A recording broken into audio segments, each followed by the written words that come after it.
blogger এমনি কাজ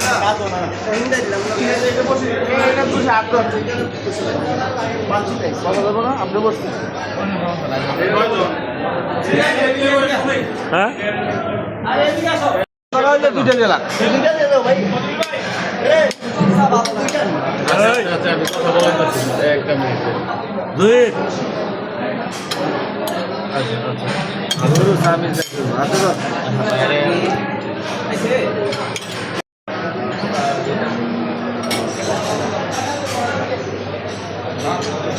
টাইলসের দোকানে ডয়ার একটু দেখেন টাইলসের দোকানে ডয়ার রাস্তায় কোনো কন্ট্রোল নাই আনকন্ট্রোল বললো কই আমি গল্পটা করি আপনার ডাক্তারে গেছে ডাক্তারের কাছে গিয়া কো হ্যাঁ ও ডাক্তার হ্যাঁ কেমন শিখনো তো আপনি কি খায় আমি সাইডে রুটি খাই করতে ও দুইটা করে খাই পরে এক মাস পরে আসবেন দুইটা করে খায়া পরে এক মাস পরে গেছে সকাল ডাক্তার কি অবস্থা পরে তাহলে আরো একটা সময় আগে আবার গেছে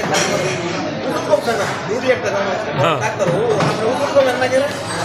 আগে 1 কেজি দাম আনতাম 4 রুটি 1 কেজি দাম একটা রুটি আপনার মানে অবস্থা এইটা এটা কেমনে কমবো রুটি একটা কেজি আর হ্যাঁ আজকে কোনো কন্ট্রোল নাই